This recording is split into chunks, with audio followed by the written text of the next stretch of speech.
Bonjour à tous et merci beaucoup de votre accueil.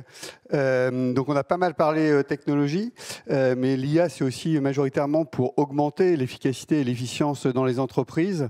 Et c'est pour ça qu'on a créé Allonia pour justement transformer les processus d'entreprise avec l'IA. Alors, comme le dit notre patron produit, l'IA, c'est des lettres et des chiffres, ou des chiffres et des lettres. Donc, on a beaucoup parlé des lettres avant avec l'IA générative. C'est aussi des chiffres avec l'IA classique. Et donc, Allonia permet à la fois de créer des agents ou de créer des modèles qui vont utiliser à la fois l'IA générative et l'IA classique. C'est une plateforme qui est à la fois ouverte, sécurisée et connectée. Sécurisée, c'est-à-dire qu'on va permettre, enfin, d'abord, on va permettre de créer ces agents, transformer les processus.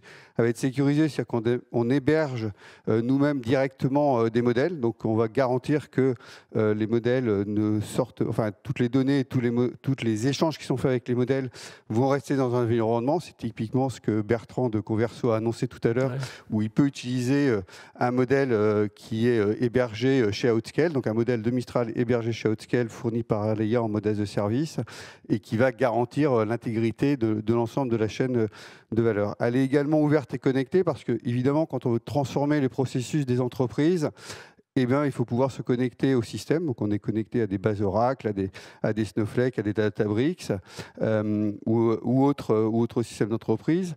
Elle est également ouverte, donc on va être multi-cloud.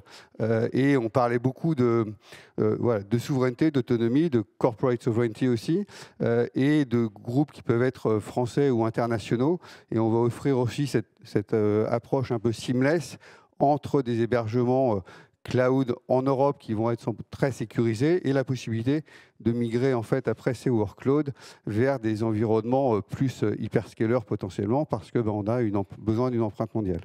On a des groupes comme Renault, Vinci, des grandes administrations comme le SIRH de l'État ou la Caisse des dépôts qui nous font confiance. Donc acheter du Made in France, c'est possible. Voilà, eh bien merci Antoine.